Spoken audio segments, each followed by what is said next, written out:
But you know what? Fuck you, it this week anyway. Hey, Anime Reflux. Oh no. Oh, Oh okay. no. I just watched it and I want to talk about it because it was surprisingly good. Yeah. No, it was really good. So, to be clear, the show that we're doing this week. Fucking God, it's too warm. Show that we're doing this week is original recipe Yu-Gi-Oh! The very first one before 4Kids. Well, the one 4Kids didn't want to touch because violence, which, having seen the episode, it's kind of fair, to be honest. Yeah, okay. Yeah. So yeah, a lot of people will probably be familiar with the 4Kids version that starts weirdly because it mentions a bunch of plot points that no one had seen. Like, hey, you solved the Millennium Puzzle. What's that? Hey, you can turn into like a pharaoh from ancient Egypt. He can? Why? Like, Since when? What? yeah. It's very interesting because the first episode of the 4Kids dubbed Yu-Gi-Oh goes from I'm a kid to my grandpa, I have to go avenge my grandpa, to now I transform into Pharaoh mode, and then Exodia, and then that's it. And there's no explanation given for a lot of things. Yeah, pretty much. But the explanation is here in the show instead, and it's surprisingly good. If I had started with this and not tried to watch the 4Kids version, I might have liked it better. But then I probably would have hated it when it became about dual monsters. So, yeah. So this show begins with Yugi, and he is tiny. He is like 3 feet tall. And he's playing, like, he's building a house of cards, and someone invites him to go play basketball, and he's like, no, because the team I'm on would lose. And they're like, oh yeah, that makes sense. Yeah, never mind then. Which I mean, credit for knowing your limit. He's like 3.5 feet tall. yeah. Maybe soccer is more his game. Cards seem to be his game. But yeah, he immediately laments when that guy goes like, I want to play with people. I bring a bunch of games and stuff, but no one. But I have my super secret Yu-Gi-Oh! treasure. Obsession hasn't. Yeah. The Yu-Gi-Oh! Obsession hasn't caught on in that series quite yet. Yeah. They don't have colleges devoted to Yu-Gi-Oh! So, but I have my super secret treasure that I refuse to show anyone because it's my super special secret treasure. And he pulls out a golden box. And he opens the box, and the second he tries to open it, some douche nozzle snatches it out of his hand. And then they squabble over the box, and Hey Joey. It's not Joey, from my understanding. I don't think. It's his exact design. Is it? Okay, I will take your word for it. But he's like, yeah, this is stupid, you need to be more of a man, and other such things. Other dude shows up and is like, hey, stop being a douche. And Joey Wheeler is like, nah. The other dude he calls him a student council president reject. Yeah, a wannabe. Because he tried and failed and is instead a member of the Beautification Club. Yeah. I look at this guy and I remember him from the Yu-Gi-Oh! 4Kids show, but in that show he had the Barney voice, so, you know. It's weird. Go talking like this kind of thing. Yeah. Yeah. Okay.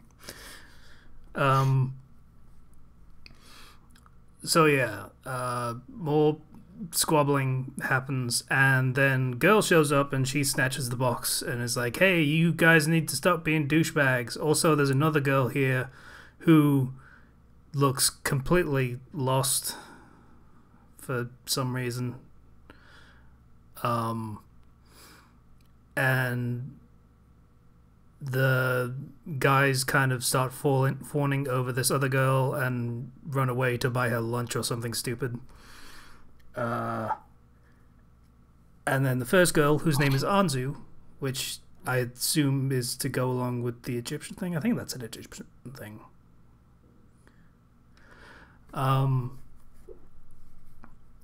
She's like, "Hey, so what's this thing?" And Yugi is like, "Hey, okay, let me tell you all about my super secret treasure that I never show anyone, but I'm going to show you for some reason." Okay.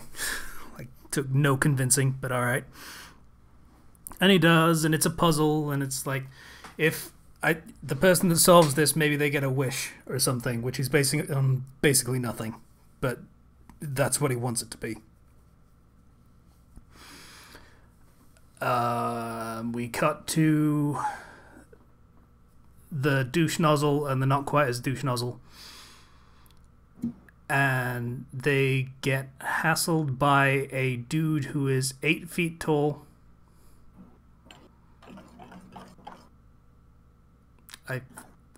Ushio, I think is his name.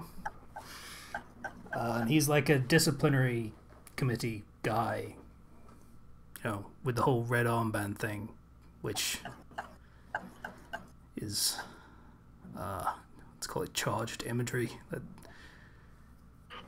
It's a choice. Yeah. I'm just gonna move past that. That does seem to be a thing for Japanese disciplinary school thing stuff. Oh, it is. I mean, it's an existing thing. Yeah. Doesn't make it less weird from our perspective, but whatever. You know. So later that day, Yugi's going home from school, and the giant dude accosts him and is like, "Hey, were those other dudes bullying you?" And he's like, "No, they're..."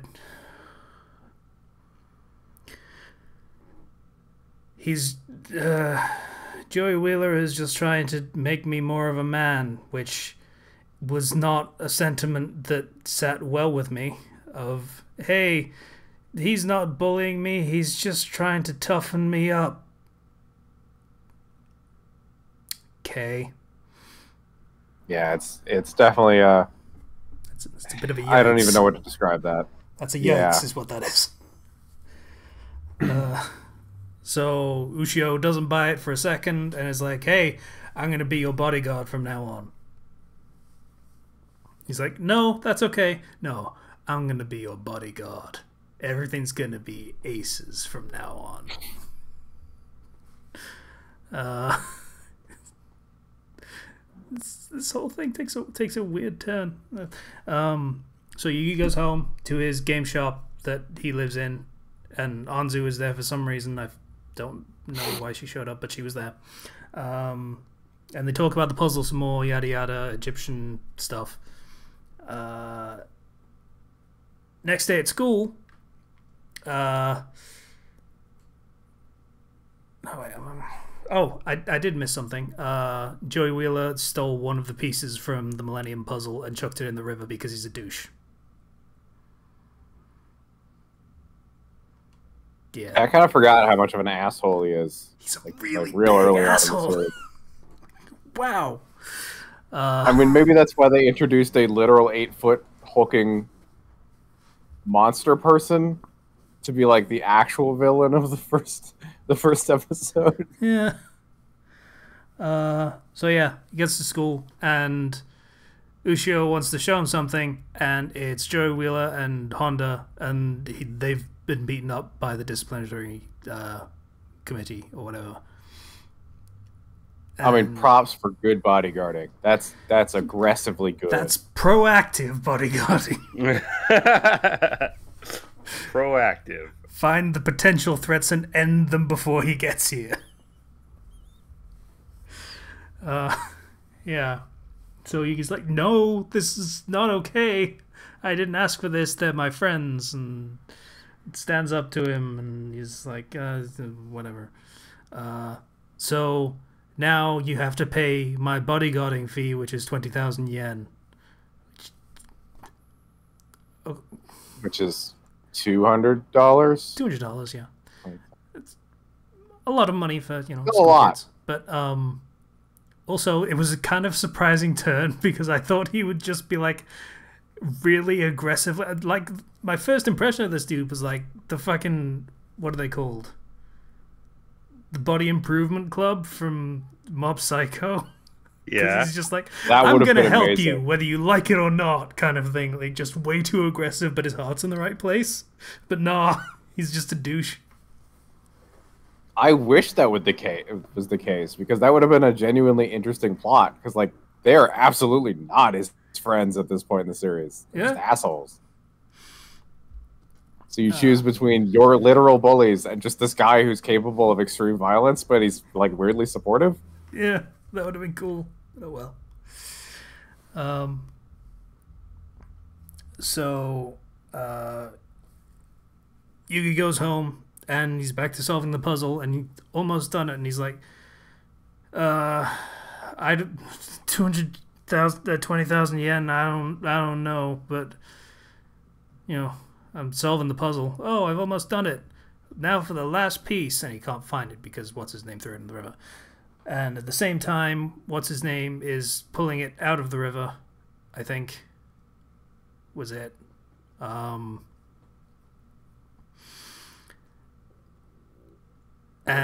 Yugi goes back to school, hoping to find the last piece of the puzzle. And Ushio is there, and he's like, yeah, you got the money. No, I just forgot something. Oh, that's a shame. And then takes him behind the school and kicks the shit out of him. Yeah, I kind of get why 4Kids didn't want to... Yeah. A lot of very small children getting beaten up in this show. The first episode really has a weird, like, moral to it. If someone treats you bad, their heart's in the right place, so it's okay. Protect them. I guess. So yeah, Joey Wheeler and Honda show up, and they're like, hey, stop it. And they try and protect Yugi and fail miserably. And Yugi sees the almost completed puzzle, and Joey Wheeler put the last piece in his hand while being knocked unconscious. He went digging around in the water, and he got it, and yeah, I mentioned and then he put it in, and then the golden light. This was actually a pretty cool moment. Like, yeah, wow, this is better than the whole 4Kids thing where it just shows up out of nowhere, and you're like, what? This is actually like the shadow of him growing taller on the wall and stuff. Mm-hmm. And then suddenly he's on top of the building. That was actually all really cool. And he challenges Ushio to a Yami game, which I assume was translated to Shadow Game. And that's where that whole concept comes from in the 4Kids version. And it's a weird card game thing where he basically runs a track of playing cards down the slope of a domed roof. And Ushio has hold of one end of a rope, Yugi has the other end, and it's sort of hooked on the top of the dome. Like at a point, so it's hooked around it. Yeah. And they have to flip over cards, and I forget the exact rules, and I don't think they've made all that much sense. The card the higher the card, the more you get to climb up to the top. And as one person climbs up, because it's hooked around the top, the lower the other person goes. Yeah. So, for example, if you get a 10, you get to go up 10 steps. But if you get a 3, you only go up 3 steps. And he puts like something on the top, which is like, oh, here's your money. And that game goes on, and it gets to the point where Ushio is about to lose. He's like, no, this is going to be my comeback. And he pulls a Joker, which Yugi seems to declare at that particular moment is a miss, when it could just as easily have been wild card or something, because that's usually how Jokers work. But yeah, okay. That means he loses. Yugi pulls the ace of diamonds. Okay, cool. Yugi wins, I guess. I guess this is the start of the. We're not going to explain the rules until it's convenient for the plot. Yeah, pretty much. That's a running theme through the entire 4Kids run. Yep. It's not just just a series. It's the whole ass series does that. It's not 4Kids' fault, surprisingly. Yeah, fucking like literally the first episode where it's just like, oh yeah, I have these super strong dragon monsters and I have like 10 of them, and then Yugi's just like, hey, if I pull the right card, then I can just end the game instantly. Do I pull the card? I do. Cool, I win. Okay. I do the Yu-Gi-Oh equivalent of catch the snitch. I find it very interesting, though, that the first game that we see is with regular playing cards. You know? And rather than the card game on motorcycle style of Yu-Gi-Oh, you know? The game of Yu-Gi-Oh, the card game, doesn't really exist yet. Yeah, that's not a thing. As far as I'm aware, that got introduced in the first episode of the 4Kids version, and the equivalent in the Japanese. So, yeah, Ushio tries to cheat and climb up, and Yugi's like, bad things happen if you try to cheat. So the rope detaches, and what happened? Oh, yeah. The rope. He breaks the rope to send Yugi to his death or into the water. To which Yugi's like, the door of darkness has been opened. You're done screwed up, boy. Yeah, bad things are gonna happen. He goes up and tries to grab what he thinks is the money, and it's not, and I forget what it was. It was just a stack of playing cards, and then the spire atop the roof breaks, and Ushio falls towards the water as numerous many-teeth creatures. I'm gonna be fine. It's just water, and then tentacle monsters with teeth show up, and he's like, ah. And then he's traumatized outside of the school, and no one knows what happened. Okay. First episodes go, this was actually pretty cool. Oh, yeah. Was this like an OVA? What was this? Why didn't this continue? No, it did. This is like a full season of this. Yeah. Oh. It is 27 episodes. Released in 1998.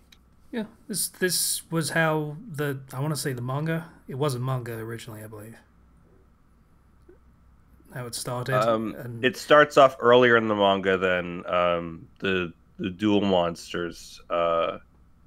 Yeah, Duel Monsters was just a thing it became when they introduced Duel Monsters as the next thing for the story, and suddenly, oh wait, this is a collectible card game, you say. And you can buy more cards from game shops, you say.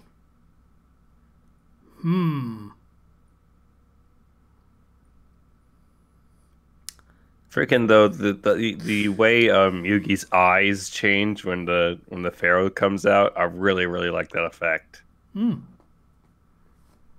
It's intimidating. Yeah, a little bit. Guy's gonna do some freaking ancient mummy curse on you. I watched this and was almost tempted to actually want to watch the regular show, like the rest of it, subbed, so it wasn't stupid. But still, like, the temptation was there. I wouldn't do it, because I know it still would just be about the fucking stupid trading card game with the stupid battle system that is terrible. It's just awful.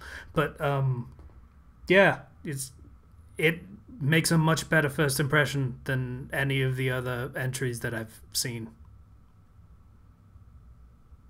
Which would be the 4Kids series and GX. Yu-Gi-Oh! GX Generation X. I think I saw like 4 episodes of that when it was on TV.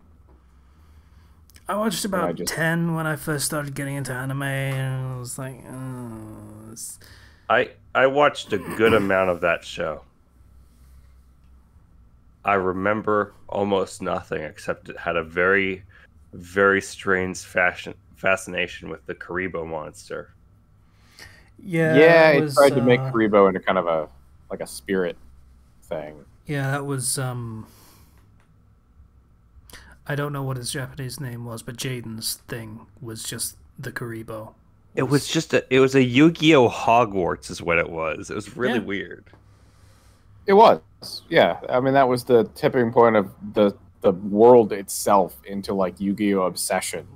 Like they have colleges dedicated to a card game. That would really suck if that card game company wouldn't have business, and then you had all that specialized training in just card game. Yeah.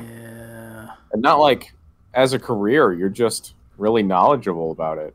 And hopefully you're good at it. But if you graduated as a red student, it's kind of implied you suck still. And you are in a massive student debt. And no way to pay it off. Assumedly. Yeah, I think... I don't know. Karibo was treated like a spirit animal, basically, until he got the Cybele, I think her name was. That sounds I don't know anything about her. I've just seen art. That is an actual thing from myth, so you know that sounds like it could be real. Yeah, so I would give this part of the series a thumbs up and fuck all that shit about duel monsters. Like, who cares? He says, knowing a lot of people very much care, and they are wrong, but you know, whatever floats your boat. I mean, it's okay to like it, just accept that it's the inferior version of Yu-Gi-Oh!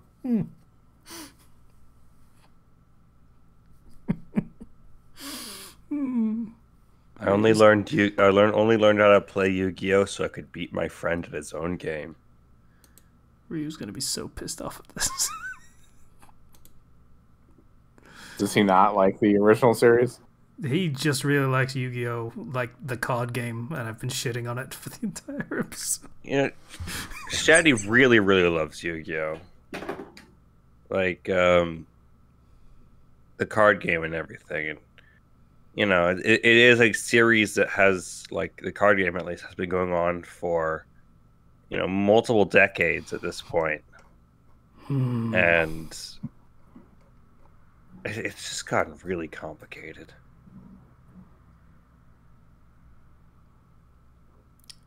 We should probably roll. Yeah, we should probably roll. Who knows? Maybe next time. Yeah. I was gonna say that's basically the main thing the Abridged series was making fun of eventually, was just look how stupid all this is. Look at how really stupid it's become. Oh right, that was the joke I was gonna make. The little Karibo is like, it's supposed to be a spirit animal, and then eventually it stops being that and instead starts making an Abridged series. That was the joke. I'm glad we circled back to it. I feel it was worth it. Hell yeah.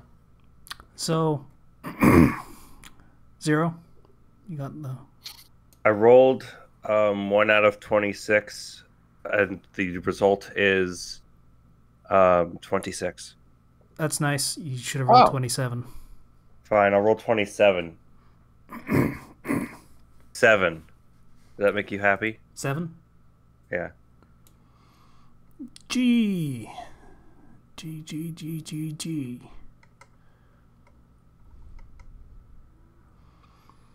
Uh, 97.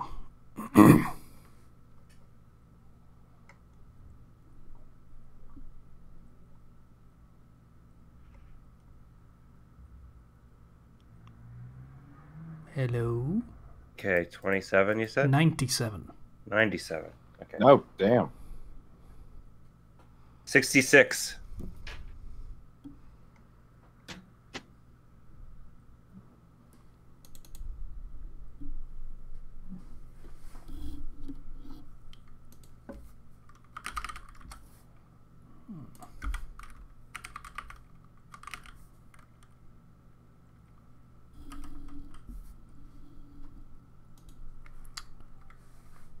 Okay. I think it's this one. I'm going to double check because, yeah. Okay. Alright. I don't know what this is. It is called Gokujo Seitokai, which translates to Best Student Council.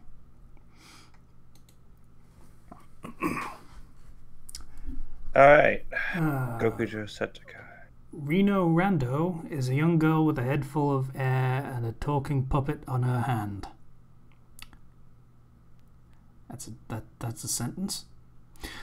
She is accepted into the illustrious Gokujo all-girls school and is summarily, almost curiously, accepted as part of the even more illustrious Best Student Council, who has more power and business ventures than most large businesses. Of course they fucking do. Now, a part of the student council, she befriends the talented members of the Best Student Council, leaving one to wonder how a girl with seemingly no talents or redeeming qualities would get chosen for such a group. Boy, I wonder. She's a ventriloquist. That's a talent. I can't remember the last time I saw a ventriloquist anywhere. Like, there was a brief period you would occasionally see them in, like, stand-up comedy specials. Like, you know, where they do, like, 5-minute sets. You'd sometimes see one in there. Not really anymore. It's not. This is, this came out 2005.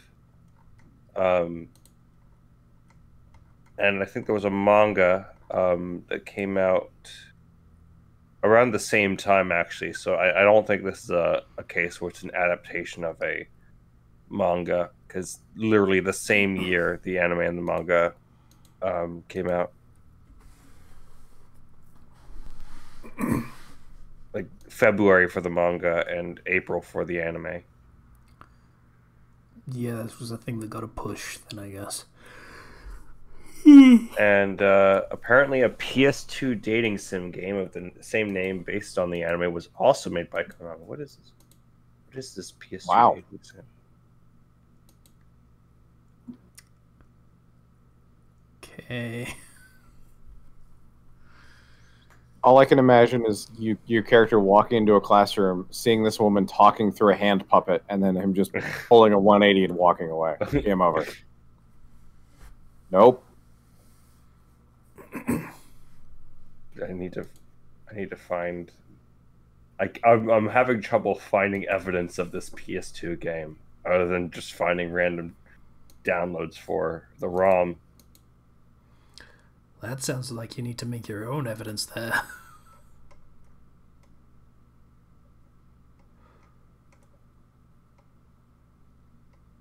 Okay, well, Best Student Council. I'm sure that all of these characters will be fleshed out forgettable. and interesting, and not just, you know, a cardboard cutout of a very, very basic archetype. There are a lot of characters on this fucking Look, there's artwork. 1, 2, 3, 4, 5, 6, 7, 8, 9, 10, 11, 12. There's 12 characters. Surely all of them are very unique.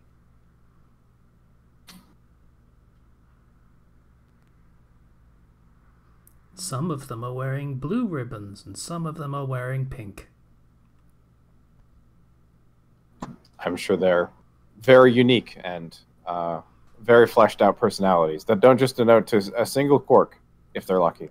There is one with glasses. I am sure she is the very studious and analytical one. I want an anime where the character with glasses is the biggest idiot.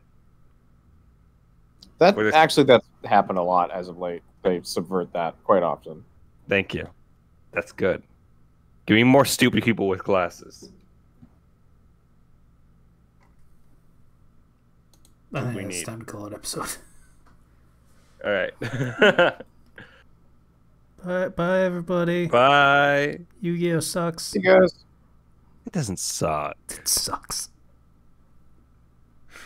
It's inferior to Death Battle, the card game.